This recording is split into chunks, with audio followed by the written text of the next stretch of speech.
Buenas tardes desde España y buenos días en particular para los que se conectan desde Argentina. Vamos a dar comienzo a la primera edición de una serie de encuentros entre académicos de la Universidad del Norte, Santo Tomás de Aquino, Argentina, y la Universidad Católica Santa Teresa de Ávila, en España, que hemos querido llamar Diálogos Académicos Internacionales. En esta ocasión, el tema escogido es 1992-2022, 30 años junto al Catecismo de la Iglesia Católica. El objetivo de esta actividad es doble.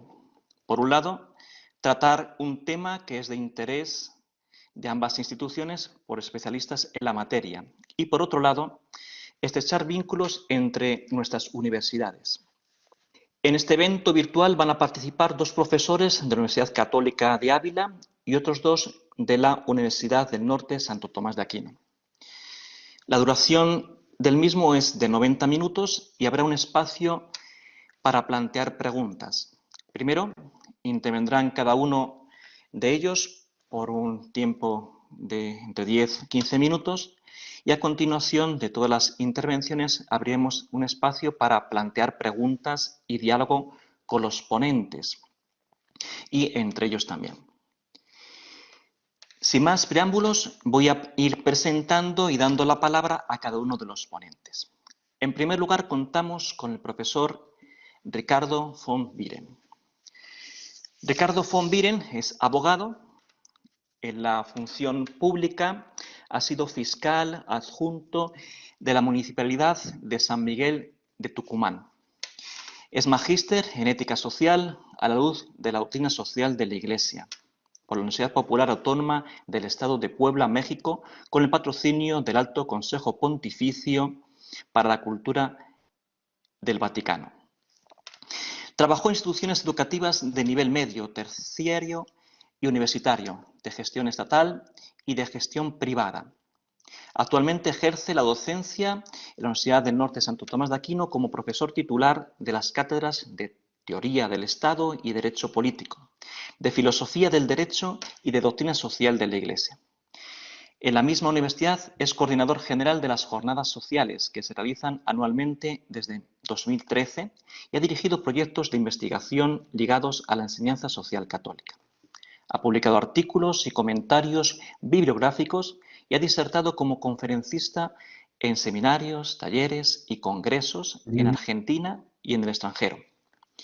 Es autor del libro La doctrina social de la Iglesia y la pluralidad de sus fines, que tiene ya 2 ediciones. Desde 2016 ha sido designado como decano de la Facultad de Ciencias Jurídicas y Políticas y Sociales de la Universidad del Norte Santo Tomás de Aquino.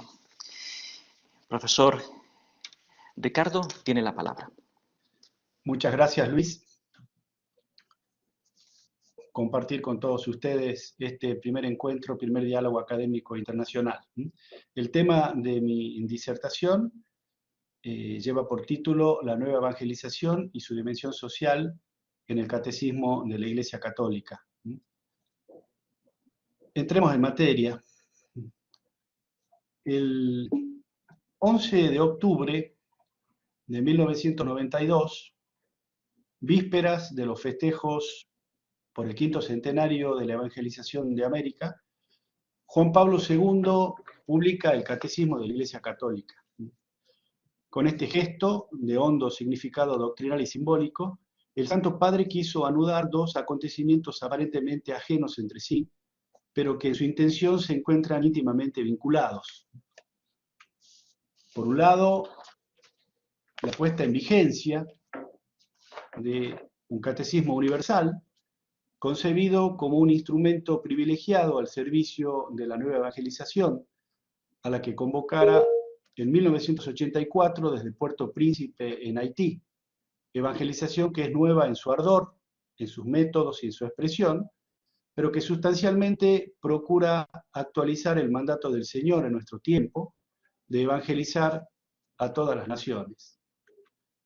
Y por otro lado, al haber elegido esa fecha para el lanzamiento del catecismo, El Papa quiso mostrar que la nueva evangelización tiene una dimensión social que le es inherente, proponiendo como modelo paradigmático de evangelización civilizadora a la gesta de la España misionera en Indias, que dejara en nuestro continente un legado histórico incomparable en materia religiosa, jurídica, literaria, artística y arquitectónica.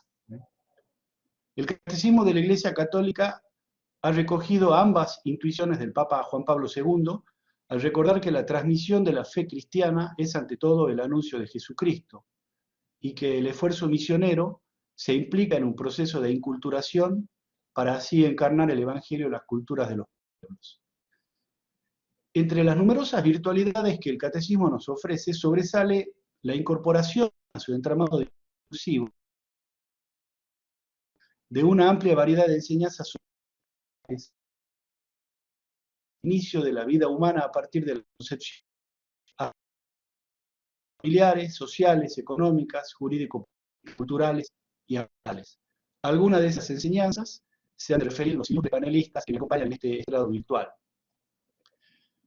De la múltiple enseñanza social que atesora el Catecismo, queremos proponer para la reflexión una temática que nos parece fundamental para entender la dimensión social de la nueva evangelización en el Catecismo, e incluso para la comprensión de la doctrina social de la Iglesia en su conjunto. Se trata de la profesión pública de la fe. El asunto se encuentra desarrollado sistemáticamente en la tercera parte del Catecismo, la vida en Cristo, que el cristiano debe hacer, en un parágrafo titulado El deber social de la religión y el derecho a la libertad religiosa, que va del número 2104 a 2109. Ahí se ha deslizado un error en la placa, es 2104 y no 2014. En el texto convergen principios teológicos, cristológicos, eclesiológicos, antropológicos, éticos, políticos, que no podemos profundizar ahora, pero que constituyen el basamento de la doctrina que presenta el Catecismo. Y es de destacar también que, como el escriba del Evangelio, que extraía de su tesoro cosas antiguas y cosas nuevas, el Catecismo ha sostenido su exposición sobre documentos del magisterio de la Iglesia de muchos años atrás y muy recientes. Así aparecen textos como el breve Quod aliquantum, condenatorio de la Constitución Civil del Clero de la Revolución Francesa de Pío VI, o la encíclica Quanta Cura sobre el naturalismo de Pío IX, las encíclicas Libertas sobre libertad cristiana y liberalismo, o Immortale Dei sobre la Constitución Cristiana de los Estados de León XIII, la encíclica Quas Primas sobre la realeza de Cristo de Pío XI, o el discurso del 6 de diciembre de 1953 a los juristas católicos italianos de Pío XII. Junto a ellos aparecen otros documentos más recientes, como las constituciones Lumen Gentium sobre la Iglesia, o Gaudium et Spes sobre la Iglesia en el mundo contemporáneo, o el decreto Apostolica Actuositatem sobre el apostolado de los laicos, o la declaración Dignitatis Humanae sobre la libertad religiosa, todos del Concilio Vaticano II. De ese modo, el Catecismo ha hecho suya la hermenéutica de la continuidad, que es la que permite entender correctamente todos los pronunciamientos doctrinales y pastorales del magisterio de la Iglesia. El tratamiento que hace el Catecismo de la cuestión de la profesión pública de la fe es la llave que nos permite entender luego todas las temáticas que conforman la doctrina social de la Iglesia, puesto que explicita la primera relación del hombre, aquella que lo une con Dios, con quien está ligado metafísicamente y con quien debe religarse moralmente a través de su conducta. Si el hombre no resuelve esa relación, son vanas todas las ideas, las propuestas y los empeños en el ámbito social para promover al hombre, dirigirse a las periferias existenciales o incentivar proyectos de desarrollo. Resuelta adecuadamente la relación del hombre con Dios, el hombre se ordena a sí mismo en su inteligencia, en sus afectos, en su voluntad y en su relación con los demás hombres y también con el resto de la creación. Y es entonces capaz de transformar cada una de las instancias del orden temporal y alcanzar la animación de las realidades terrenas en el Espíritu de Cristo. La exposición del catecismo se estructura en 3 momentos. El primero se desarrolla en el número 2104, en el que se afirma el carácter religioso del hombre merced a una tendencia innata depositada por Dios en su naturaleza, que lo hace buscar lo absoluto. Esa inclinación, que es confusa, lo que explica los errores o distorsiones en cuestiones religiosas, mueve a la persona a buscar la verdad, especialmente la religiosa, y genera un derecho y un deber, como las dos caras de la misma moneda de la profesión pública de la fe. El derecho a la libertad religiosa y el deber social de la religión. El derecho a la libertad religiosa, que se expone desde los números 2106 a 2109, es definido por el catecismo como un derecho natural a profesar la fe personalmente o en comunidades, derecho que debe ser incorporado en la legislación positiva de los estados mediante una formulación que tenga como marco axiológico el orden objetivo moral y que permita su ejercicio dentro de justos límites fijados por las autoridades civiles, practicando su virtud propia, la prudencia política. Sobre este derecho a la libertad religiosa se ha hablado y se habla mucho, y está muy bien que se lo haga porque es una de las caras de esta única moneda de la profesión pública de la fe. Pero sobre la otra cara, el deber social de la religión, expuesto en el número 2105, o no se habla o se lo hace muy tímidamente, y es tan importante como la otra. El número 2105 y sus lugares internos y paralelos señalados en el propio texto, como el número 854 sobre la misionalidad de la Iglesia, 898 sobre el apostolado social de los laicos, se presenta como un pasaje central temporal. Es una verdadera síntesis que nos muestra la centralidad del misterio de Cristo, la continuidad doctrinal en el magisterio y la obligatoriedad de los afanes apostólicos para todos los bautizados. Allí se nos enseña, primero, que el hombre individual y socialmente debe rendir a Dios un culto auténtico.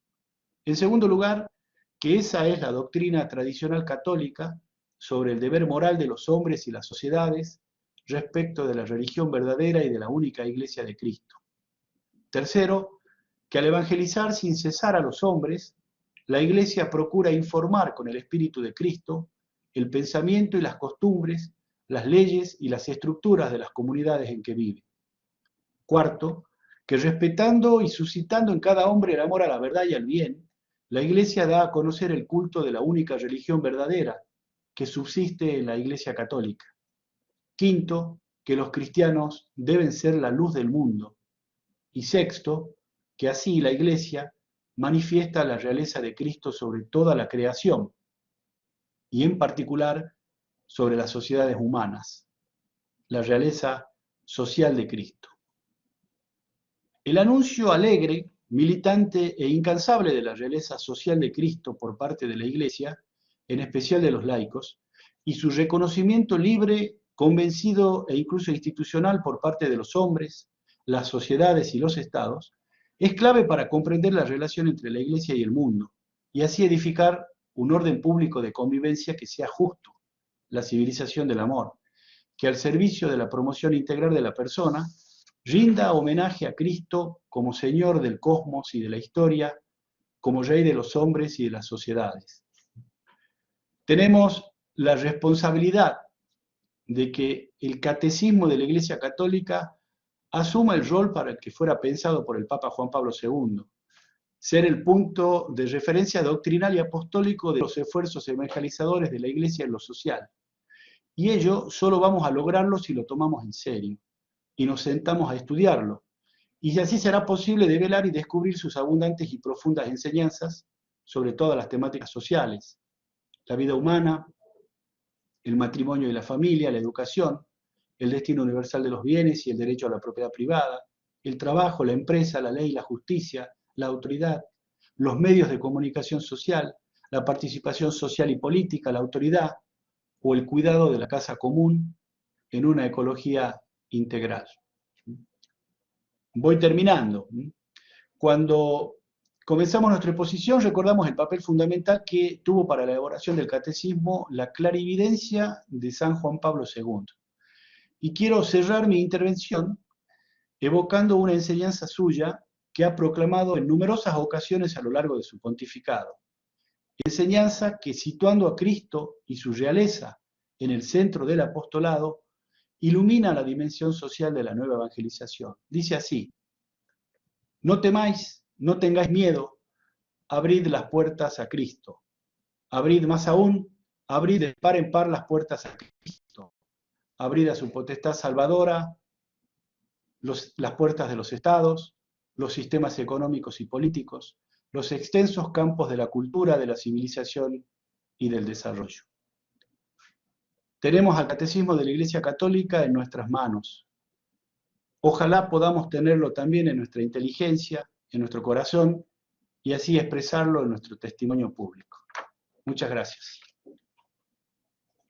Muchas gracias, profesor Ricardo, y por el tiempo que tiene reducido y cómo ha podido sintetizar todo lo que quería decir, aunque luego habrá espacio para poder profundizar en lo que nos ha mostrado. Bien, a continuación vamos a dar la palabra al profesor León Gómez Rivas, que nos va a hablar sobre la doctrina social de la Iglesia y la Segunda Escolástica Española. El profesor León Gómez Rivas es doctor en Historia Moderna y en Economía por la Universidad Complutense de Madrid. Trabaja como catedrático en la Universidad Europea impartiendo las asignaturas de Ética, Historia y Pensamiento Económico, junto al pensamiento social cristiano en la Universidad Católica de Ávila. Sus temas de investigación tratan sobre el pensamiento político y económico de la Segunda Escolástica Española, como analizó en su tesis sobre la Escuela de Salamanca, Hugo Grossio, y los orígenes del liberalismo económico en Gran Bretaña. Recientemente ha terminado el bachillerato y la licenciatura en Teología por la Universidad Eclesiástica San Dámaso, donde está preparando una tesis doctoral sobre moral y pensamiento político del cardenal Roberto Bellarmino. Profesor León, estamos deseando escucharle. Tiene la palabra. Muy bien, pues muchas gracias por esta invitación. Bueno, segundo de agradecimiento y de alegría por este conversatorio, por esta reunión transatlántica y por este inicio de una colaboración tan interesante de dos universidades que a lo mejor estén lejos y en lugares pequeños, sin embargo, pues estos medios de comunicación nos permiten llegar a toda la gente que hay aquí atendiendo, los cuales también les agradecemos su interés y su cercanía. Bueno, pues mi comunicación ven que trata sobre temas, o van a ver que trata sobre temas más de economía y de pensamiento político, y he empezado poniendo una página que será los números del catecismo en los que se habla de la doctrina social de la Iglesia, que también han mencionado brevemente en la intervención anterior y que están en esta misma sección de la vida de Cristo y en el caso de la economía, sobre todo en el séptimo mandamiento, que es el que trata de estos temas sobre la propiedad, sobre los bienes, sobre la pobreza. Y también hay una cuestión que aquí se ve abajo del todo, el punto 24-21, que trata sobre el desarrollo histórico, que es más bien el aspecto en el que yo me voy a referir. Como habrán visto por el título, pues voy a darles una visión más de perspectiva histórica. He puesto una diapositiva en la que ven cómo ha sido mi acercamiento a estos temas, aunque efectivamente, y ahora lo comentaremos, me han interesado los temas de doctrina social y de pensamiento cristiano. Pues en España colaboro de hace años con la Asociación para el Estudio de la Doctrina Social de la Iglesia, AE2. Es probable que también algunos de ustedes allá la conozcan, ¿no? Y esta asociación, como ha hecho con otras encíclicas y con otros documentos, ha estudiado el Catecismo de la Iglesia Católica pues con un voluminoso volumen de bastantes páginas que ahora también mencionaré, y más recientemente organizó un seminario del que surgió también otra publicación sobre qué pasa con la doctrina social de la Iglesia hoy, esto es de hace pocos años, que han sido pues las dos fuentes de inspiración que me han traído a este tema que compartimos. Decía que he puesto aquí varios apartados del índice de esos estudios sobre el catecismo. Entonces aquí ven que tratan de familia y vida humana, que es un tema que también luego hablará la profesora de Clerc, sobre política y sociedad, y lo que a mí me interesaba más, sobre economía y empresa.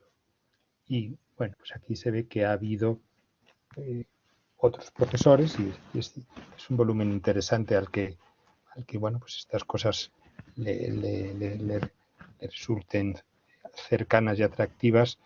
Unos profesores han estudiado con mucho detalle esos apartados que veíamos al principio del catecismo.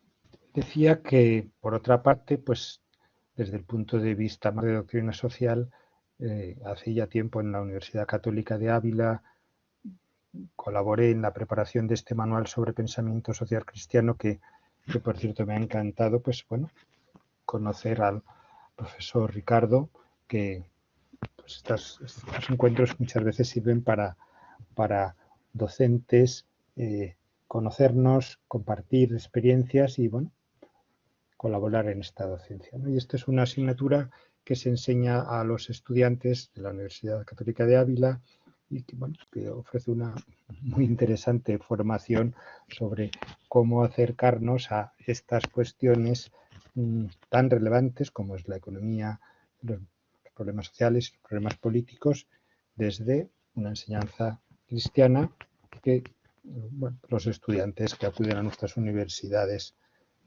reclaman en ocasiones. No vamos a hablar de ella, ¿no?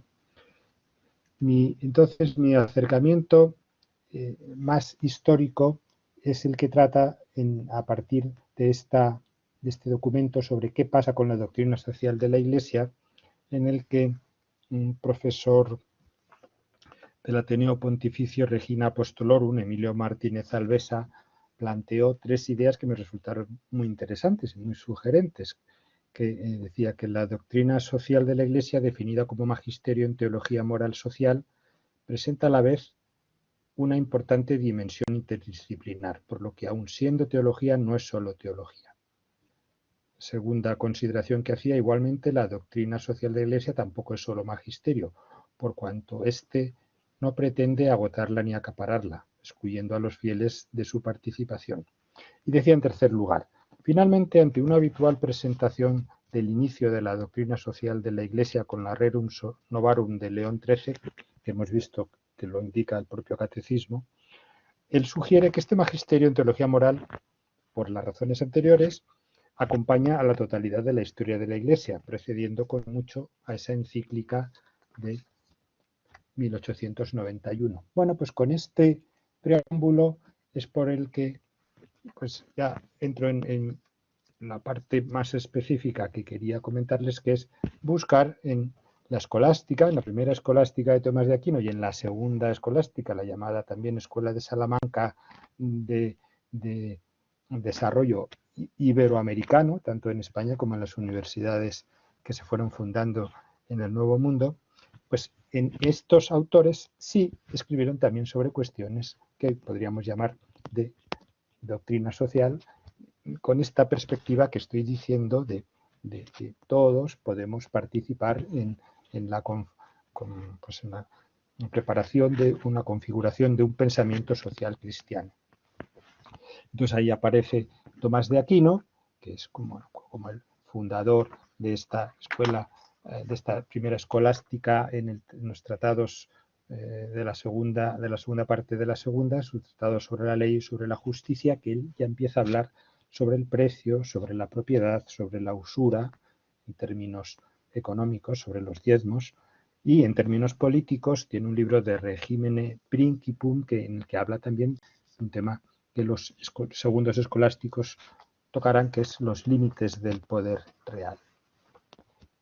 Y efectivamente, Francisco de Vitoria, que no podemos tampoco desarrollarlo aquí, como creador de esa escuela de Salamanca, lo que hace es incorporar la Suma Teológica como manual para las enseñanzas de teología que él vivió en sus estudios en París y que él trajo a Salamanca. De manera que, siguiendo estas inspiraciones de Tomás de Aquino, pues también ofrece un pensamiento cristiano, y no solo cristiano, sino de teológico, como catedrático que era de primera teología, sobre cuestiones que nos acercan a estas preocupaciones sobre cuál es el precio justo, cuál es el salario justo, los problemas sobre el dominio y la propiedad privada o los problemas sobre la usura. Luego veremos que también tiene una coincidencia cronológica bonita de este catecismo con en la celebración del 5º centenario del descubrimiento y evangelización de América, que además Vitoria en todo ese entorno pues es el gran fundador de lo que se llama el derecho internacional, del respeto a los derechos humanos, como él reclamaba para todos los nativos americanos que tenían derecho a la propiedad y el derecho a su propia organización política. Esto fue el famoso debate sobre los justos títulos. Pero en fin, volviendo a nuestras cuestiones más de economía, he puesto finalmente a otros dos autores escolásticos conocidos, Martín de Azpilcueta y Francisco Suárez. Azpilcueta por un libro sorprendentemente moderno en su título que se llamaba El Comentario Resolutorio de Cambios, que era una especie de apéndice a un manual de confesores en el que daban un consejo moral a las personas que pues tenían este tipo de actividades económicas y sobre todo quizás el problema como más peliagudo era sobre si el préstamo era lícito, el problema de la usura, ¿no? Entonces Martín de Azpilcueta, siguiendo una estela escolástica y generalmente compartida, pues avanzó cuestiones tan modernas como es hablar de cuál era el daño emergente, el lucro cesante, es decir, lo que hoy en economía llamamos el coste de oportunidad, como justificación para que pueda hacerse préstamos sin que ello pues pusiera dudas morales a los prestadores y prestatarios o recibidores del préstamo, bueno, siempre que se hiciera todo dentro de las condiciones que ellos señalaban. Finalmente he puesto la imagen de Francisco Suárez, que aunque él es más conocido en estos temas sociales, políticos, es más conocido, digo, sobre la cuestión de los límites del poder real, también tiene en los mismos comentarios que hacían todos estos autores a la Suma Teológica, tiene también algunas precisiones muy llamativas sobre el problema de los impuestos. Suárez. Bueno, pues la última parte de mi exposición era buscar si no solo en el catecismo, sino en todo lo que podríamos considerar el magisterio pontificio sobre la doctrina, sobre temas sociales, sobre la doctrina social de la Iglesia, aparece alguna referencia a la Escuela de Salamanca. Y tengo que decir que con esa precisión concreta no la encontramos en las encíclicas más famosas. Pero, sin embargo, y pues por eso decía que hay coincidencia de este catecismo con el año del 5º centenario de descubrimiento, precisamente cuando el Papa San Juan Pablo II, viajó a Santo Domingo con este motivo de un simposio internacional sobre la historia de la evangelización de América y con motivo de la conferencia general del episcopado latinoamericano, ahí hizo algunas referencias a Francisco de Vitoria, que aparece en la imagen central, por este carácter pionero de defensa de los derechos humanos, de defensa de las relaciones entre los pueblos, temas tan concretos como eso que decía antes, y vuelvo a repetirlo, la defensa de la propiedad privada y de la organización social. Y doctrina o discurso que también continuó el Papa Benedicto XVI en un viaje apostólico que hizo a la Asamblea General de las Naciones Unidas de Nueva York en 2008, en el que vuelve a hablar de el fraile dominico, sus palabras, Francisco de Vitoria, como precursor de la idea de Naciones Unidas por todas estas razones que vengo diciendo sobre las relaciones internacionales o el derecho de gentes.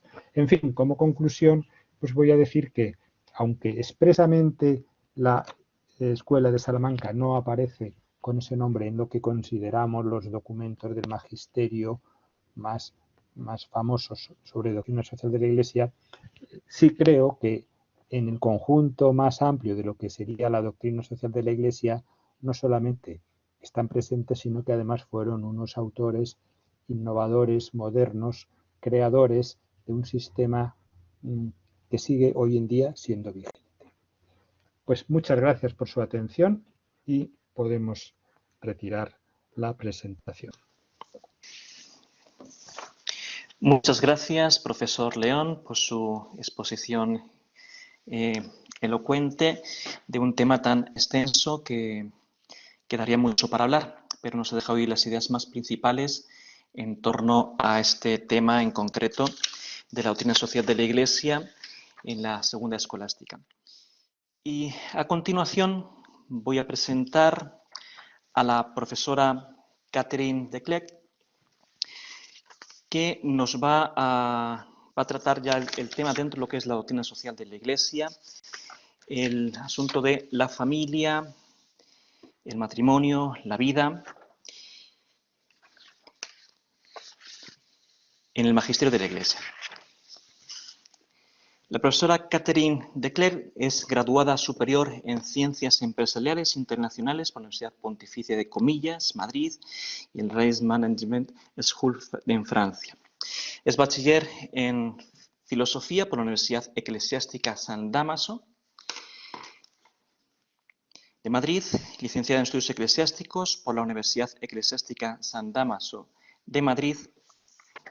Bien, es licenciada también en Derecho Canónico en la Universidad Eclesiástica San Dámaso de Madrid y doctora en Derecho Canónico con distinción summa cum laude por la Universidad Eclesiástica de San Dámaso, Madrid, con el título de la tesis La enseñanza de la teología en las universidades católicas, contribución a la nueva evangelización. Ha sido también defensora del vínculo y promotora de justicia en el Tribunal Eclesiástico de Madrid y actualmente es profesora de la Universidad Católica de Santa Teresa de Jesús de Ávila. Profesora Catherine, tiene la palabra. Muchas gracias. Muy bien, pues muy buenas tardes en España y buenos días ahí en América, en el otro continente. Voy a intentar en breves, bueno, en pocos minutos, vamos a ver si me da tiempo porque es mucha materia, hacer un recorrido principal de qué es lo que aparece en el Catecismo de la Iglesia Católica sobre el tema del matrimonio, familia y vida, que recoge pues también el magisterio, lo que se dice en estos temas en el magisterio de la Iglesia. Primero, quería empezar con una breve introducción sobre la estructura del catecismo, ya que estamos tratando este documento del Catecismo de la Iglesia Católica. Sí que sabéis que está dividido en 4 grandes partes, que a su vez están divididas en secciones, capítulos y artículos. Esa primera parte sobre la profesión de la fe, que recoge las grandes verdades del credo. Una segunda parte sobre la celebración del misterio cristiano, la liturgia y los 7 sacramentos. Una tercera parte, la vida en Cristo, sobre la moral cristiana, cómo tiene que vivir un cristiano en su día a día esa fe que profesa. Y una cuarta parte sobre la oración cristiana, el Padre Nuestro. Quería buscar en esa estructura que hemos visto donde aparece el tema pues, del matrimonio, familia y vida. Podemos encontrar el matrimonio en esa parte sobre la liturgia y los sacramentos, en la sección segunda, los 7 sacramentos de la Iglesia, en los sacramentos al servicio de la comunidad, que sabéis que son el orden y el matrimonio, que viene recogido, por tanto, en el artículo 7 de esta sección. Y también en la parte de la vida en Cristo, de la moral, cómo tiene que vivir un cristiano su fe, hay una sección sobre los 10 mandamientos y ahí también encontramos, sobre todo, ¿no?, en el mandamiento, el cuarto mandamiento, más el tema de la familia, no honrarás a tu padre y a tu madre, pues ahí viene un poco desarrollado. El quinto mandamiento, no matarás, la defensa de la vida, y el sexto y noveno mandamiento también un poco en relación pues con la vivencia adecuada de la sexualidad, tanto dentro del matrimonio como de una posible vida consagrada. No cometer actos impuros, no consentir pensamientos o deseos impuros. Quería entonces ver un poquito pues cada uno de estos temas donde aparecen el matrimonio, empezando por el matrimonio, en el Catecismo de la Iglesia Católica. Entonces, como os he dicho, en el artículo 7 de esa sección, de los números 1601 a 1666. Principalmente ahí se recoge, bueno, la doctrina de la Iglesia sobre el matrimonio, que sabemos, ¿no?, que es creado por Dios, un matrimonio natural entre un hombre y una mujer, que por Dios pues tienen esa vocación al amor, a la entrega, creados por amor y para amar, ¿no? Pero ya sabemos que el pecado original de los primeros padres, Adán y Eva, pues introdujo una ruptura, un desorden en ese plan original. El pecado original introduce una ruptura con Dios, con los demás y con uno mismo. Y por tanto ya en el matrimonio también, en la relación entre el hombre y la mujer, aparecen también pues ese desorden, pues una relación ya de dominio, celos, venganza, bueno, ira, todo lo que sabemos pues de negativo a raíz del pecado original, ¿no? Aunque veremos que también la gracia de Cristo pues hace que podemos superar esas dificultades, ¿no? En el Antiguo Testamento también se ve cómo Dios ha ido progresivamente educando a su pueblo, al pueblo judío, a través de los profetas, hacia la importancia de valorar, pues en ese caso, la monogamia, la fidelidad, y siempre se alude, pues comparando, ¿no?, el amor de Dios con el amor también en el matrimonio. Y ahí pues se ve como también cuando dice Jesús, ¿no?, Moisés permitió el repudio, pero por la dureza del corazón, ¿no?, por ese pecado original de alguna manera, pero al principio no era así, no era el plan original de Dios, ¿no? Ya en la nueva alianza, Jesús, ¿no?, el Mesías, que es Hijo de Dios, Dios encarnado, confirma ese plan original de Dios Padre, confirma la indisolubilidad del matrimonio y también eleva ese matrimonio natural a categoría de sacramento entre dos bautizados, un sacramento que aporta pues una gracia especial para luchar, perseverar en la fidelidad hasta la muerte, ¿no? También se destaca al final la posibilidad, bueno, de que algunos son llamados a una vocación especial, a la virginidad por el reino de Dios, a de alguna manera vivir ese matrimonio con Dios, un matrimonio espiritual, en una entrega total a Jesús y por tanto renunciando a un matrimonio humano. En el catecismo luego ya pues se pasa a la cuestión de pues, ver lo importante, cuál es el fundamento y cuándo nace realmente el matrimonio, ¿no? Ahí entra en juego pues el consentimiento, que es fundamental. Un consentimiento válido, libre, entre dos contrayentes que se dan y se entregan, se reciben mutuamente. Y como puntos esenciales de ese consentimiento y de ese matrimonio, al final, podemos destacar propiedades esenciales del matrimonio, que serían la unidad, esa exclusividad, entrega mutua, exclusiva, por tanto que destaca, o sea, deja de lado pues la monogamia, por ejemplo, la poligamia, y esa exclusividad lleva a la monogamia, la fidelidad, es lo que se llama pues, la propiedad esencial de la unidad. Y la otra propiedad esencial es la indisolubilidad. Estas propiedades esenciales realmente son parte del matrimonio. Si no hay esa unidad y esa indisolubilidad propiamente, pues no habría matrimonio. O sería pues, una posible causa de nulidad matrimonial. La indisolubilidad es que ese vínculo, si es válido, es ya no se puede romper y solamente se rompe con la muerte. El único caso que se podría romper es la muerte.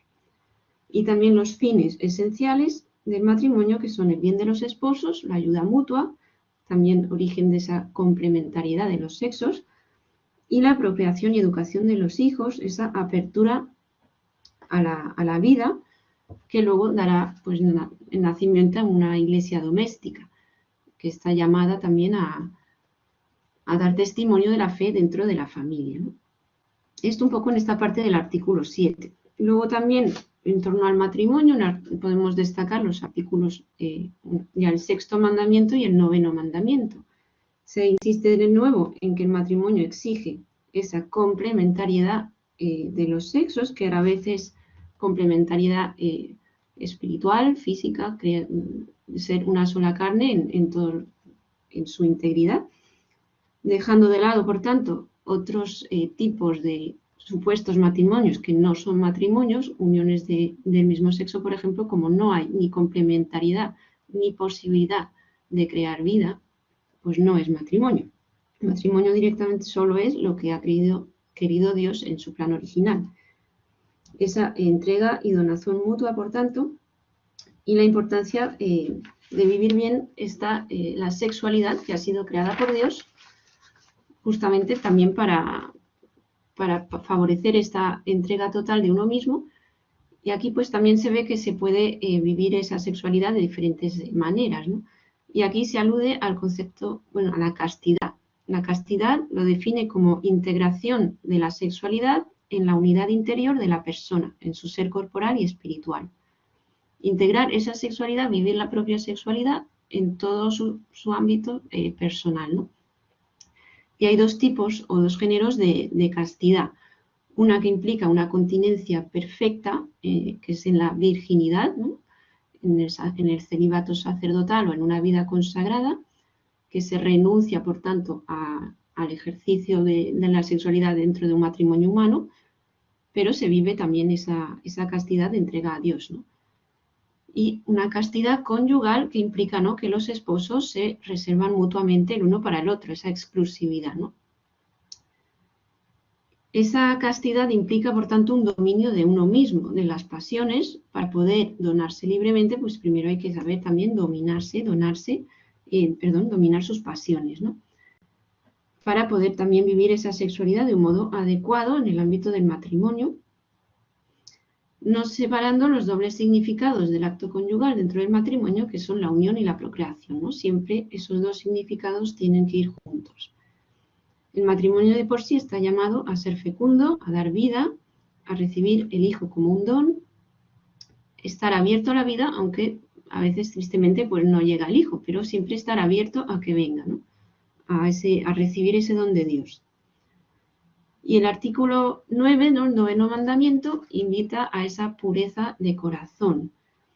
También esa pureza en toda la vida, mantener un corazón recto e indiviso que busque solo la voluntad de Dios, ¿no?, pureza de intención en todas las obras, pureza de mirada en el dominio de la imaginación y de los sentidos, y eso pues también con la ayuda de la oración. Pues manteniendo esa pureza de corazón, pues se podrá vivir una vida en la castidad, pues según la vocación a la que Dios nos ha llamado. Es un poco para el tema del matrimonio. Luego pasando al tema de la familia, que se recoge sobre todo en el 4º mandamiento. Es querida por Dios, surge del matrimonio entre el hombre y la mujer, de esa complementariedad abierta a la vida, surge la familia.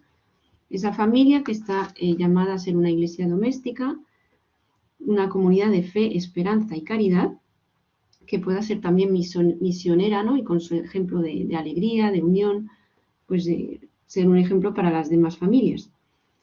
También importante que la familia es anterior a la sociedad, es la base, la célula, el fundamento de la sociedad. Si no hay familia, no hay sociedad. Es lógico, pero ahora se está pues muchas veces poniendo al revés, ¿no?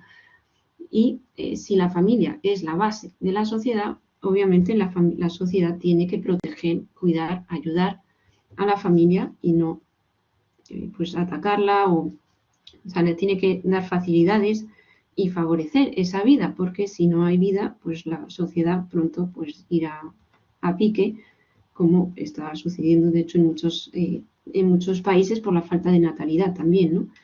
La sociedad será lo que sean las familias. Si queremos una sociedad fuerte, estable, unida, alegre, pues la familia tiene que pues ser esa va a ser ese cultivo, ¿no? De ahí, pues, importante que las autoridades públicas den todo su apoyo a las familias.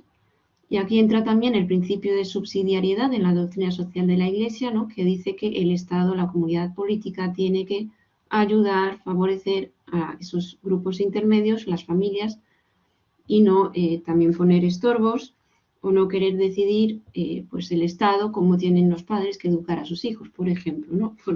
Tema actual también aquí en España con la nueva ley que ha salido de educación. Luego se pasa también a ver que cada miembro dentro de la familia tiene una serie de deberes y derechos.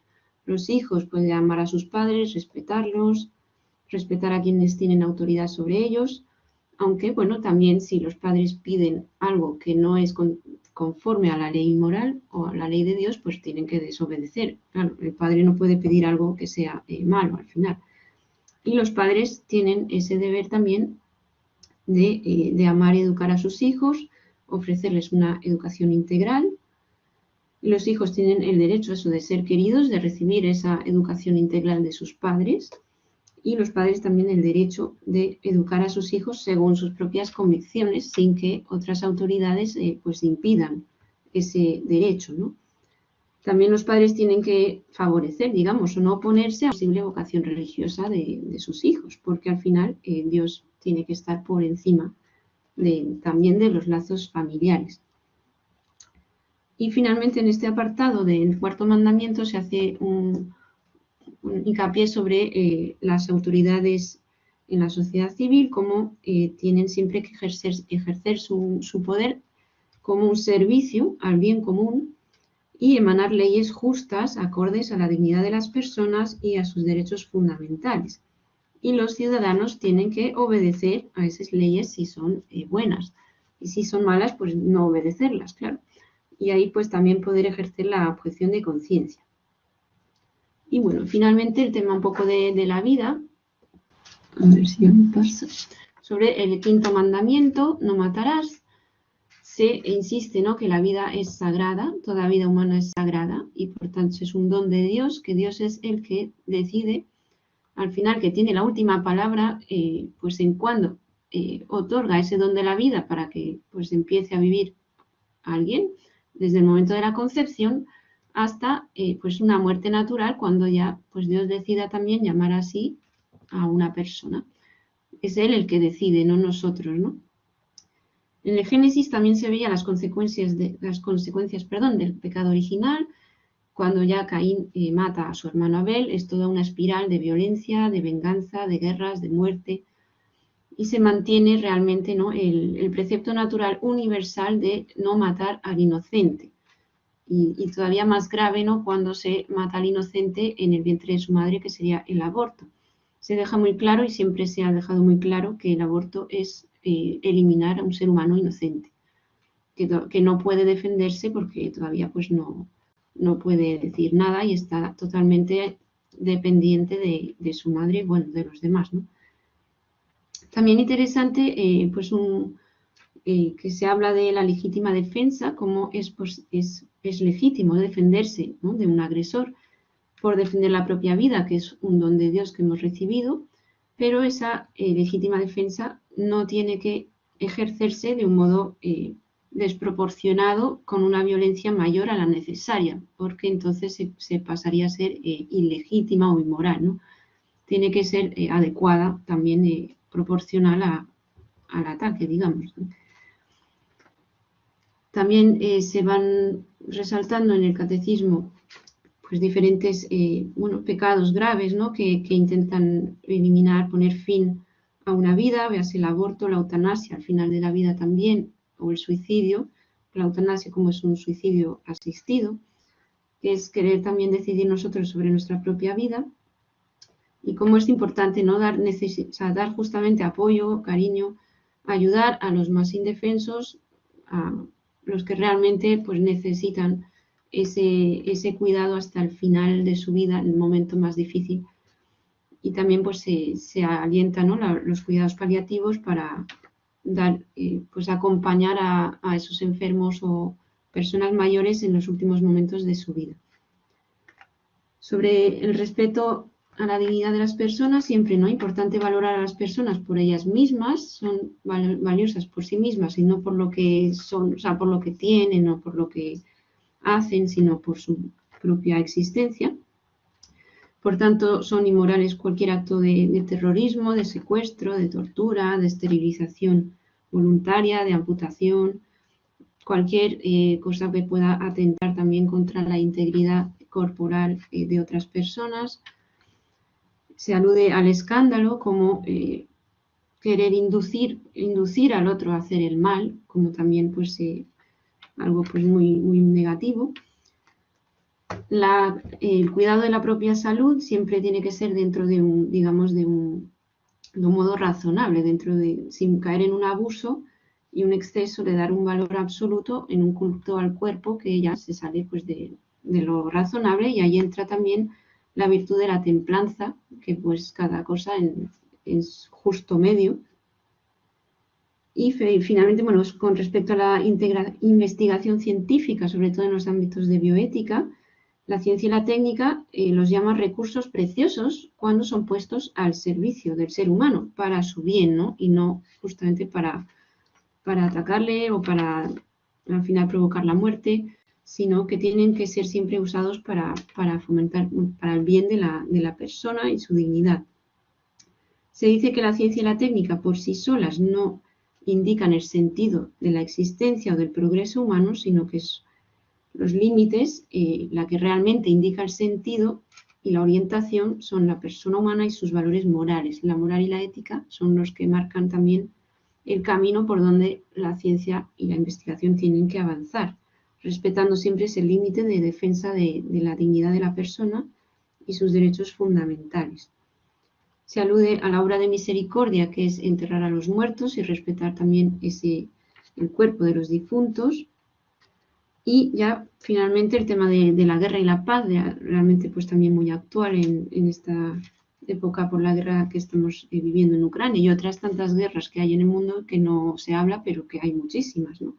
También a tener en cuenta que no solo está Ucrania, sino que hay otras que los medios pues no tienen tanto interés en que se sepa.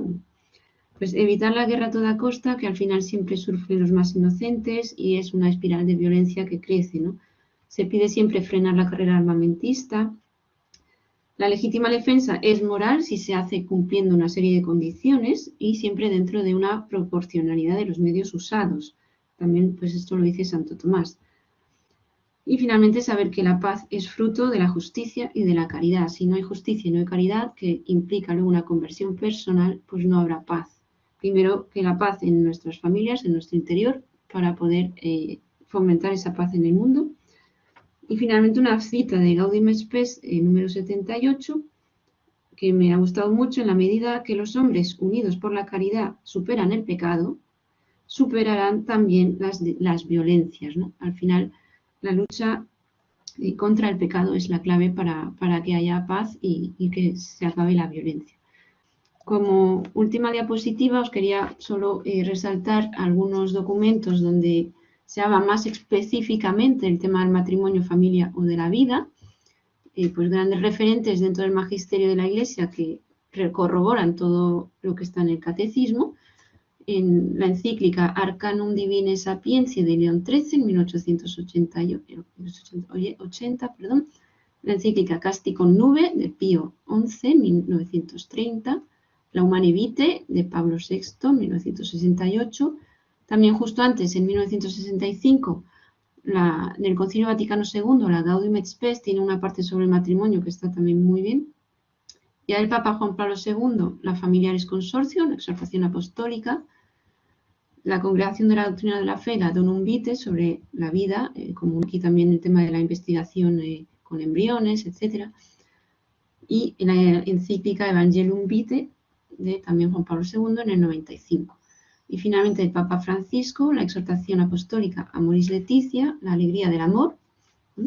Pues todo, siempre, ¿no? Los papas, como podemos ver, insisten continuamente en la belleza, la grandeza de la familia, del matrimonio, de la vida, y cómo hay que realmente pues luchar por su defensa contra viento y marea, contra corriente, que es lo que nos toca ahora. Pues nada, muchas gracias por su atención y disculpad si me he retrasado un pelín. Gracias. Muchas gracias, profesora Catherine Declercq, por esta síntesis de ese tema tan amplio que es el matrimonio, familia y la vida, siendo el matrimonio y la familia y fundamental el matrimonio, el fundamento y la célula de la sociedad. Bueno, pues por último voy a presentar y dar la palabra al padre Luis Zazano, que es sacerdote diocesano argentino, que fue ordenado el 23 de marzo en la Catedral de Tucumán, magíster en liturgia por la Sociedad Argentina de Liturgia y licenciado en Orientación Familiar y Ciencias de la Familia por la Universidad Austral, bachiller en Teología por la Pontificia Universidad Católica Argentina y catedrático en Humanística y Psicología en la Universidad del Norte Santo Tomás de Aquino. Al mismo tiempo también es cofundador y director de Misioneros Digitales Católicos. Pues le vamos a dar la palabra para que nos hable del anuncio de Cristo hoy en las redes. Tiene la palabra, Padre Luis. Muchísimas gracias, un gusto de poder compartir con todos ustedes. Muchas gracias, Luis. Muchas gracias a más de las 100 personas que nos están acompañando en este momento y que le damos gracias porque pueden buscar este momentito de formación y capacitación, que es el origen que se dio en el año 92, en lo que refería al Catecismo de la Iglesia Católica, que se abría un camino, que se generaba y se gestaba un camino, y a la cual hoy damos inicio a este proceso y a este proyecto. Muy bien, vamos a iniciar rápidamente para que podamos juntos compartir este camino de las redes sociales en el anuncio de hoy. Vamos a empezar con esta primera actitud o esta primera situación de lo que es la característica concreta. Y vamos a ver un poco de historia en lo que refiere a la formación y la función de lo que podríamos denominar la evangelización en la sociedad. Como esto bien lo marcaba anteriormente el profesor Ricardo, como también lo marcaron los siguientes exponentes, este camino que viene haciendo, este proceso que viene haciendo la Iglesia, es un proceso que viene gestándose desde muchísimos años, y en el cual el punto de la comunicación, el punto de lo que se refiere a transmitir y emitir el Evangelio, ya lo comenzamos a presentar en los monjes benedictinos del año 1464 después de Cristo. Sí, lo estamos hablando de un tinte bastante amplio. ¿Por qué? Y muy simple, señoras y señores, porque se marca un eje concreto. Se empieza a poner por escrito la palabra de Dios, se comienza a poner por escrito una actitud concreta de formación en virtudes, en valores, en elementos y en herramientas. Sí, señoras y señores, tenemos que decirles que la evangelización y por sobre todo la formación hacia los evangelios y la doctrina se va a acentuar en la parte escrita, concreta y marcada y presentada en el año 1464. Es por eso que lo que refería al término de impreso se gestaba en una sociedad que empezaba a descubrir el mundo del leer y escribir. Pero bueno, ahí se arma todo un proceso, todo un camino, a la cual no me voy a detener tanto porque el tiempo lo amerita y porque obviamente no tenemos tanto tiempo para detenernos en todos estos ámbitos. Pero es allí donde pasamos rápidamente al año 1927, después de Cristo. Miren cómo pasan los tiempos, del 1464 a 1927. Preste atención, póngase ahí en actitud de danger. ¿Por qué? Porque el Papa Pío XI va a enviar un camino y un proceso totalmente distinto. ¿Y cuál es el proceso? ¿Cuál es el camino? Y muy simple. El camino de mostrar que el Evangelio tenía que acentuarse y presentarse hoy, de una manera concreta, concisa, pero al mismo tiempo marcada por la sociedad. Por ese mismo motivo, el Papa Pío XI envía el saludo por televisión. Sí, como usted lo ve, claro, desde el año 1890 empieza a aparecer el cine, y por eso también empieza a aparecer el espacio de lo que era la televisión. Y en el año 1936 lanza un escrito al Episcopado de los Estados Unidos sobre la moral en el cine. Sí, como ustedes escucharon, la moral en el cine. Entonces, la evangelización en los medios de comunicación comienza a acentuarse prontamente. Hay un criterio, hay un proceso, hay una magnitud en donde también se acentúa lo ético. Y sí, señor, señora, porque se empieza a desbarrancar un poco la situación. Usted mismo sabe que la sociedad hay veces que se desbarranca, ¿no? Y claro, ahí el Papa Pío XII comienza a acentuar en esto. Pero claro, lo que nos llama la atención es que es el primer papa que lanza un saludo por televisión. He dejado de lado, no lo he mencionado, porque, bueno, daría mucho para hablar, pero la primera filmación que tenemos de un papa es de León XIII, el mismo que fundó, abrió Rerum Novarum, el mismo que abrió y fundó lo que hoy conocemos el campus de la doctrina social de la Iglesia. Pero sí, otro día le voy a comentar, porque la verdad quedaría para hablar mucho, ¿no? Y no tenemos mucho tiempo, y acá los que estamos en Latinoamérica seguramente deben estar comiendo o deben andar con el matecito. Así que vamos a ir a Pío XII, que va a generar una estructura mucho más fuerte, más marcada y más estable de lo que es los medios de comunicación en el año 1957, acentuando tres ejes. Primero, declara a Santa Clara de Asís patrona de los medios de comunicación. And repeat, Santa Clara de Asís es la encargada de los medios de comunicación, la patrona, y emite un documento sobre cine, televisión y radio. Sí, primero Santa Clara de Asís patrona, donde no estás acentuando el Papa Pío XII un camino, una dirección, una trayectoria hacia. Un segundo punto es, lanza un documento sobre cine, televisión y radio, como diciendo, bueno, la Iglesia tiene que caminar por este eje. Y un tercer elemento, es el Papa que va a usar el término radiomensaje. Sí, el término radiomensaje, como usted lo escucha. Es el primer papa que va a empezar a transmitir su mensaje por voz. Recordemos, sí, señoras y señores, que había pasado la guerra mundial, la primera, y se venía la segunda, y entra la segunda. Entonces, hay un eje totalmente distinto. Pero sí, si usted quiere trabajar en esto, le invito a que pueda acentuar en lo que el Papa Pío XII comenzó a trabajar en un sistema de evangelización y de anuncio de la palabra de Dios y de la misma vida en Dios desde las redes. Voy a usar así la palabra redes, porque usa radiomensaje, porque la radio era el eje central de las comunidades, la televisión, el cine. Pero voy a un último paso, un cuarto, que es Juan XXIII y Pablo VI. ¿Por qué me voy a reducir en ello? Porque, claro, estamos celebrando los 30 años del catecismo. Sí, señor, señora, si usted acaba de entrar, sí, le estoy comentando, ¿no? Sabe que estamos hablando sobre esto, los 30 años del catecismo. Pero hay un eje más. El catecismo es fruto de los 60 años, mejor dicho, es fruto del Concilio Vaticano II, al cual estamos celebrando sus 60 años. Porque Juan XXIII genera e inicia dentro de la Iglesia un amplio camino que la Iglesia caminará hacia un nuevo milenio. Pablo VI lo continuará, y ambos pontífices generan lo que se va a denominar la Comisión para los Medios de Comunicación. Entonces, ya estamos hablando de que ya no es un papa así que va a hablar, que va a remitir, que va a gestar, que va a generar, sino que ya se abre hacia una comisión de medios de comunicación, un trabajo concreto, preciso y clave dentro de la Iglesia. Y usted vio, ¿no?, que siempre es necesario una organización, armar estructura. Y claro, era necesario que para la Iglesia también se geste y se genere esta estructura. Por eso, con lo que cuenta hoy la Iglesia, ¿qué es? La Iglesia misma posee, tanto a nivel sede, Santa Sede Apostólica, como a nivel diocesana, en su parroquia, en su diócesis, con su obispo y a nivel general, diversos órganos de prensa escrita y oral. Sí, la hojita del domingo, el tallercito que muchas veces mandan los obispos, el mensaje que manda por el WhatsApp, sí, esto de lo que usted está empezando a vivir es gesto y expresión y al mismo tiempo resultado de esto de lo que estábamos hablando hace unos minutitos atrás.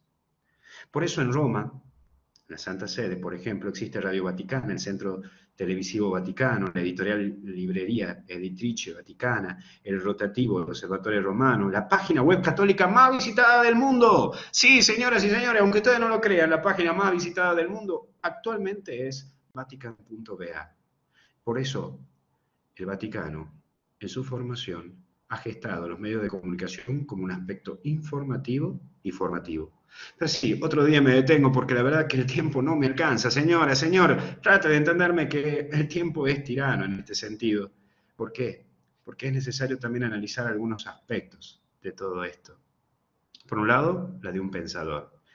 Vamos a ver el aspecto filosófico, psicológico de todo esto. Vamos a entrar en la parte de la dimensión humana porque, claro, la Iglesia es experta en humanidades.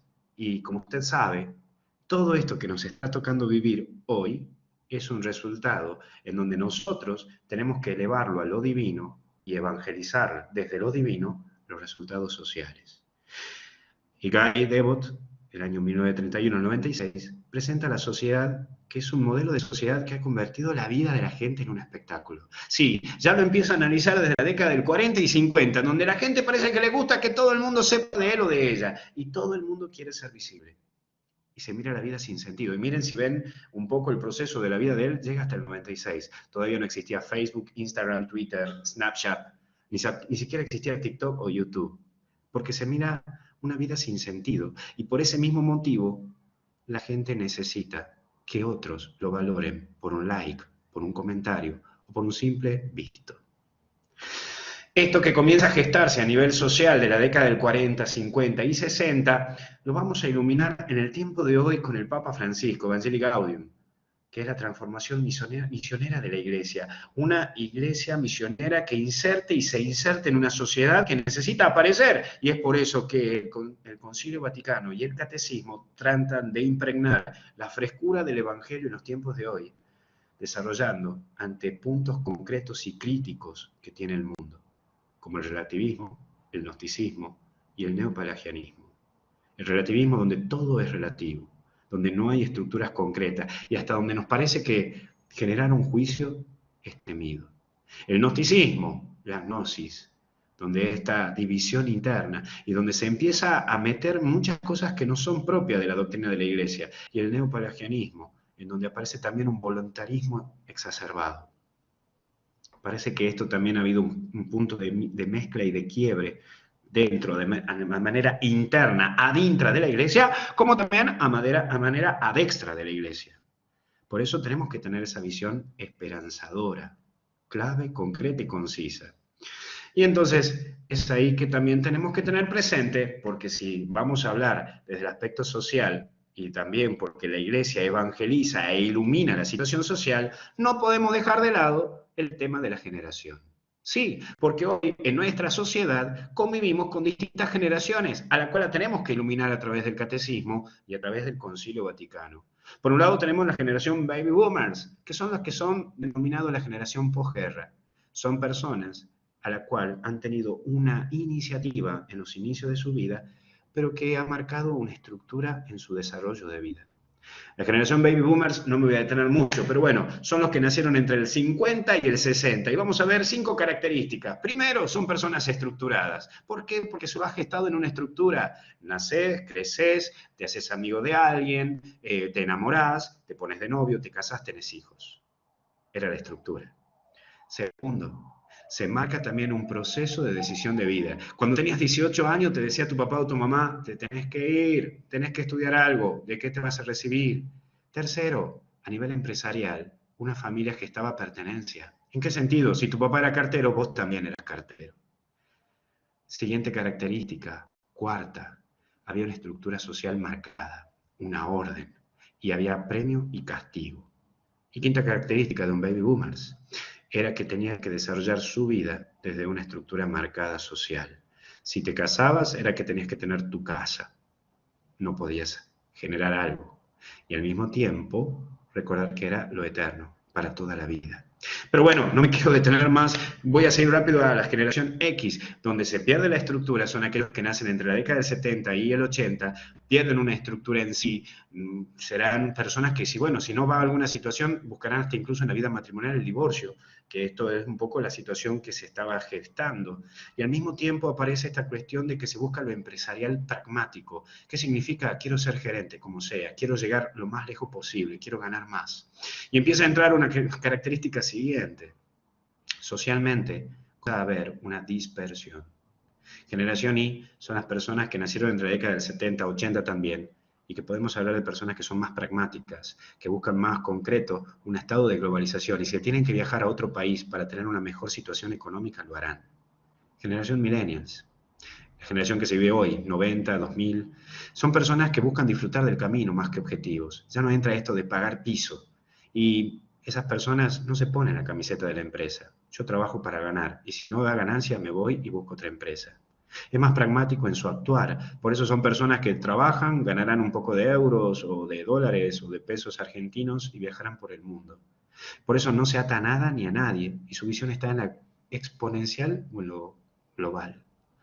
Por eso ahí es el análisis, porque hoy está el trabajo en redes, donde la iglesia también va insertándose, y ahí pongo un poco el proceso de cómo en las distintas etapas de las generaciones Z, que son las generaciones actuales, 2010 en adelante, van marcando diferentes usos de redes sociales y cómo la iglesia debe insertarse. Un modelo, por ejemplo, es que Facebook es usado más por la generación baby boomers que por la generación Z, y cómo podemos ir viendo cómo se va desapareciendo los distintos tipos de uso de redes según las generaciones. Y sí, señor, y sí, señora, esto es la situación de la convivencia que estamos teniendo dentro de una misma sociedad. Por eso mismo, el concepto de red social entra en el magisterio de la Iglesia a partir del 2009, con un mensaje del Papa Benedicto XVI para la Jornada Mundial de las Comunicaciones Sociales, en donde ese año se celebró el 24 de mayo y que estuvo dedicado al tema nuevas tecnologías, nuevas relaciones, promover una cultura de respeto, de diálogo, de amistad. Miren qué interesante, lamentablemente no da para desarrollar esto por el corto tiempo, pero es una actualización o una, podríamos decir, una hermenéutica de estos tiempos del catecismo de la Iglesia Católica. Nuevas tecnologías, nuevas relaciones. Promover una cultura de respeto, de diálogo, de amistad. Por eso mismo, sobre medios de comunicación en general, las enseñanzas y valoraciones de la Iglesia son abundantes. Desde el documento conciliar Interminífica 1963, pasando por mensajes anuales, por las jornadas dedicadas precisamente a la comunicación social, y el primero va a ser Pablo VI, hasta la Carta Apostólica de Juan Pablo II, el rápido desarrollo de los medios de comunicación. Por eso mismo vamos a ir acabando en este Internet, que es el punto particular que ha merecido la atención del magisterio, y por eso el documento pontificio para las comunicaciones sociales, en donde se plantea la ética en Internet, la iglesia en Internet, lanzados en el 2012. Por eso la nueva evangelización desde las redes, en las redes, que está inserto en este camino y en este punto, se va a marcar y se va a acentuar sobre una imagen que ingresa más que un discurso. Las redes están insertas en la vida humana y social, hay una actitud concreta, precisa y simple, y hay una actitud inmediata. Entonces, nuestra tarea como iglesia es anunciar la palabra de Dios con un mensaje concreto, conciso y preciso, porque en este tiempo en que vivimos, las imágenes manifiestan más que un discurso. Una selfie puede generar y gestar más atención que un discurso amplio, claro y sutil. Por eso, este es un nuevo desafío, en donde el catecismo se manifiesta y se presenta en esta realidad. Muchas gracias y les agradezco de corazón este momento de atención. Muchas gracias, Padre Luis, por su elocuente exposición. Y es cierto que el tiempo es muy limitado para hablar de unos temas tan amplios que simplemente se puede hacer una síntesis o puntualizar los aspectos más importantes como se ha ido haciendo. Así, resumiendo brevemente, pues la doctrina social de la Iglesia, tan presente en el Catecismo de la Iglesia, que tiene su fundamento incluso más allá del Rerum Novarum, desde el mismo Evangelio, dando respuesta a los problemas económicos, sociales, políticos. Y la familia como célula de la sociedad que nos ha expuesto casi prácticamente síntesis todo el aspecto importante de lo que es la familia, el matrimonio, y cómo el Evangelio tiene que ser anunciado en todos estos sentidos, con todos estos aspectos, y sobre todo hoy con las TIC, las tecnologías de información y comunicación. Bien, pues vamos a abrir espacio ahora para el diálogo. Pueden hacer cualquier pregunta que podemos ir haciendo a los ponentes por el chat, o incluso entre los mismos ponentes pueden abrir también entre ellos también un diálogo, haciendo alguna cuestión, algo que has sugerido, etcétera. Sugerimos que las preguntas nos vayan haciendo en el chat, que está activado. Bueno, hay una pregunta que me ha venido hace un rato y la tengo aquí anotada. En principio va dirigida, bueno, en principio para el profesor Ricardo, pero puede contestarla cualquiera de los demás ponentes. Haciendo referencia a la libertad religiosa, que pues la cuestión es si implicaría la libertad religiosa que en un colegio católico, con su ideario propio católico, si hay niños de otras religiones, si se les debe dar una educación en su religión propia o incluso espacios para que puedan profesar su religión. ¿Qué sugerencia o qué es lo que se puede estar haciendo a lo mejor en algunos colegios con estas situaciones, sobre todo por el tema partiendo de lo que es la libertad religiosa? ¿Contesto yo? Bien, son los padres, como dijo Catherine, los que tienen la potestad para educar a los hijos y de acuerdo a los regímenes institucionales que son distintos en España y en América Latina, en cada uno de los países, va a ver cuál es el régimen legal concreto e institucional que rige en cada uno de los países. En sí mismo, si un padre elige enviar a un hijo a un colegio que profesa la religión católica, se supone que está adhiriendo al ideario institucional de ese colegio. Ahora, si él ha tomado esa opción, el hecho de que se le imparta educación religiosa, no veo que sea un avasallamiento a su libertad. Distinto es el caso cuando no hay colegios, digamos, de credos minoritarios. Por ejemplo, en Argentina hay algunos credos que son muy, muy minoritarios y no pueden constituir escuelas o establecimientos educativos. Y existe todo un sistema institucional público en donde existe la posibilidad que el padre opte por la enseñanza religiosa del credo que profesan en el domicilio, o en el caso de que profesen el ateísmo o ninguna religión, el agnosticismo, se les imparten talleres o moral natural. No sé si con esto es un tema enorme, por supuesto que se entrecruzan cuestiones teológicas, jurídicas, políticas, incluso en los lugares en donde el Estado ha establecido la enseñanza religiosa. Acá nosotros, por ejemplo, en nuestra provincia tenemos en Tucumán, una de las provincias de Argentina, enseñanza religiosa en las escuelas públicas. Se estableció esto, ahora se está discutiendo.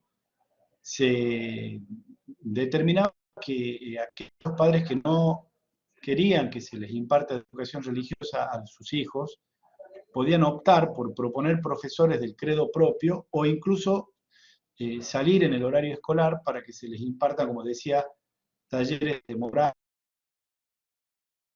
o de otro tipo de enseñanza. Que quiero que quede claro, nunca la Iglesia apostó a la imposición de la fe. Jamás, si alguien... Aquí hay alguna pregunta que podría contestar la profesora Catherine Declet. Preguntas son preguntas amplias y tal. El aborto, ¿en qué caso consideran que es aborto si se trata de una violación una niña de 12 años? Sí, muy bien.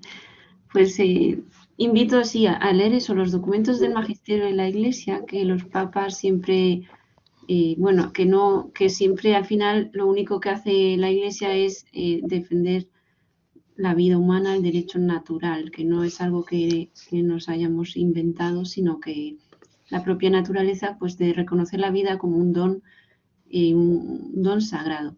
Entonces, el aborto es eliminar eso, una vida de un ser humano inocente y con independencia absoluta de cuál haya sido el motivo por el cual esa vida ha venido al mundo. Un motivo, pues tristemente una violación, pues sin duda el culpable de la violación por esa atentar contra la integridad de una mujer, pues tiene que ser castigado, obviamente, ¿no? Pero es absolutamente independiente al niño que nace, que no tiene la culpa de nada, ¿no? Y que tiene derecho a vivir por ser la vida sagrada. Entonces, pues eso, no cabe ninguna excepción para el aborto, puesto que el aborto, con palabras muy duras, pues los papas lo dicen, es un crimen contra un ser humano inocente. Entonces, no cabe ninguna posibilidad. Y supongo que sobre la eutanasia, pues también la vida es un don que se recibe de Dios y que Dios en última instancia es el que pues tiene el derecho pues a llamar así a esa persona, ¿no? Y lo que nosotros tenemos que hacer es ayudar a esa persona a poder terminar sus días lo mejor posible, intentando quitar el dolor y acompañarla y darle mucho cariño. Pero bueno, ciertamente son situaciones a veces muy difíciles y nos cuesta mucho aceptar que nosotros no somos los que podemos decidir, que la vida, incluso nuestra vida, no nos pertenece como tal, es de Dios. Y eso pues nos cuesta mucho aceptarlo, ¿no? Que la vida es de Dios y es Él el que decide el inicio y el final. Es lo que podría un poco decir. Gracias. Para el padre Luis, aquí hay una cuestión que plantean, vamos a tener que interpretarla. Dicen, ¿qué herramientas se pueden utilizar para que personas mayores entiendan que utilizar las redes no significa faltar al respeto o desprestigiar la palabra de Dios? Es decir, ¿qué sentido tiene el utilizar las redes sociales, los TIC, como medio de evangelizar, de transmitir la palabra de Dios? No sé con qué sentido lo puede decir aquí. Puede entender que algunos es que se desprestigia la palabra de Dios por utilizar las nuevas tecnologías. A ver qué nos puede orientar aquí el padre Luis. Sí, estaba también tratando de interpretar, hacer una exégesis de esta pregunta, y me parece un poco con tres características. Lo primero es, todas las redes se pueden usar y todos los elementos. Ahora, viene un segundo punto. ¿A quién quiero evangelizar? Porque estamos en una situación en donde tenemos una amplitud de redes sociales, estamos en una amplitud de cuestiones, que también esas cuestiones de las redes sociales están basadas según las generaciones.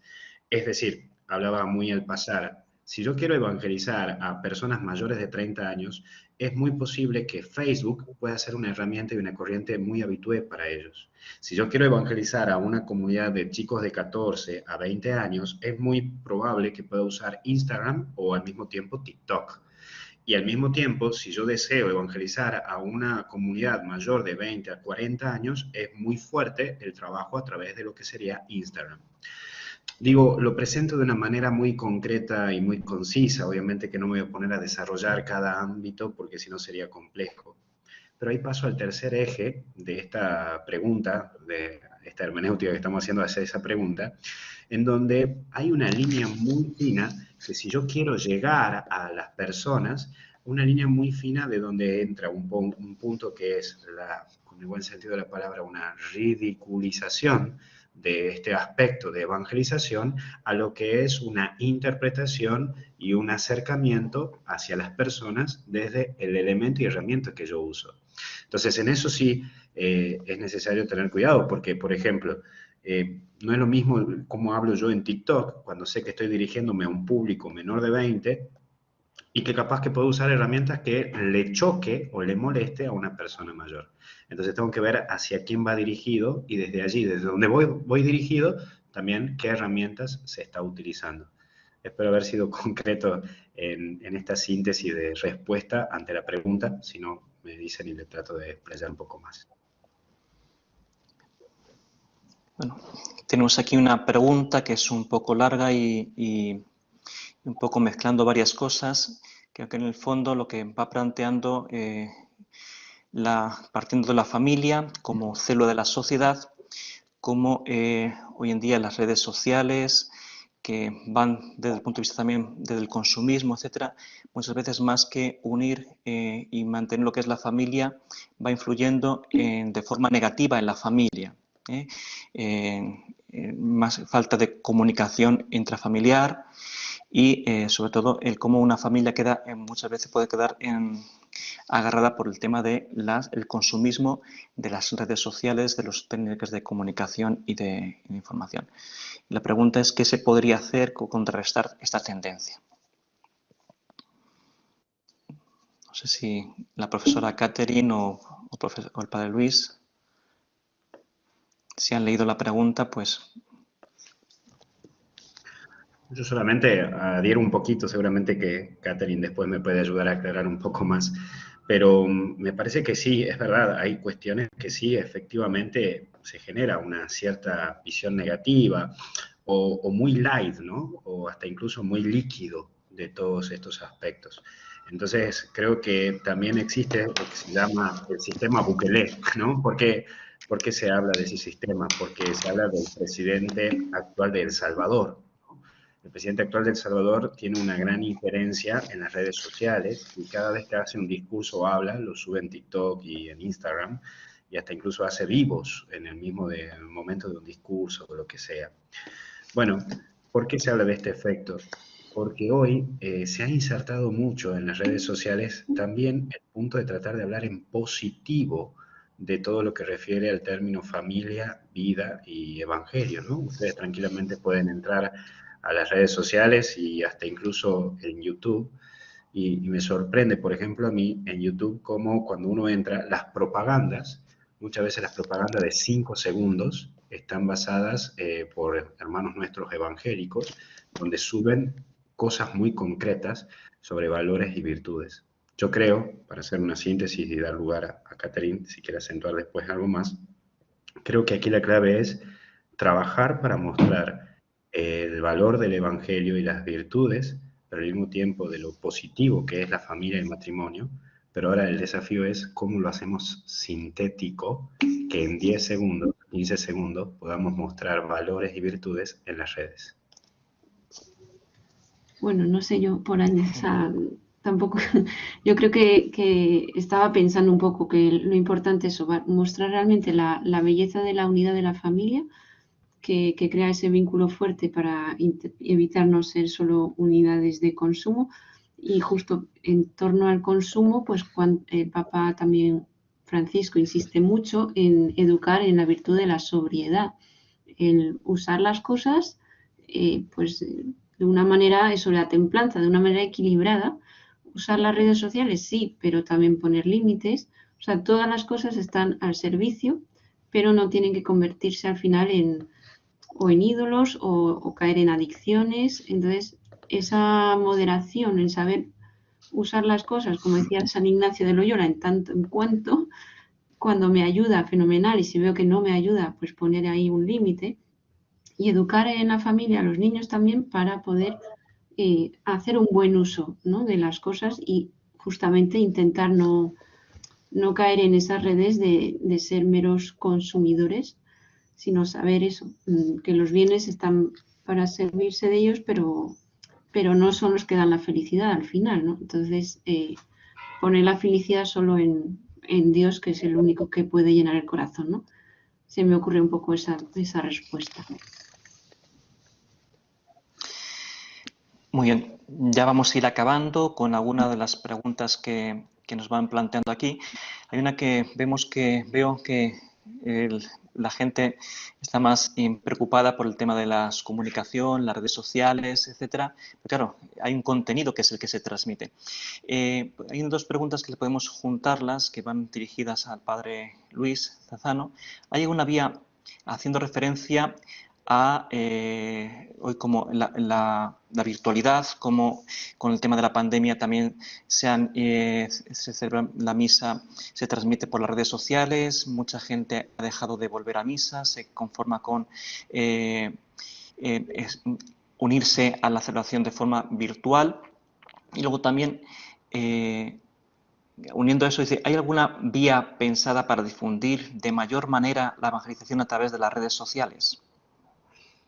Ok, creo que hoy estoy de turno, me parece bueno. Mira, ahí una de las preguntas para hacerlo lo más sintético, y la verdad que estamos muy agradecidos, creo que ustedes también, por las lindas respuestas que estamos teniendo de la gente de este encuentro que hemos iniciado, y Dios quiera que sea el inicio de muchos otros encuentros para seguir fortaleciendo estos 30 años de catecismo, y a la cual me alegra muchísimo la participación de la gente y el sentido de las preguntas, que me parecen que eso es muy bueno, porque es signo de que hay un hambre tremendo de doctrina y de conocimiento de las cosas de Dios y de la Santa Iglesia, ¿no?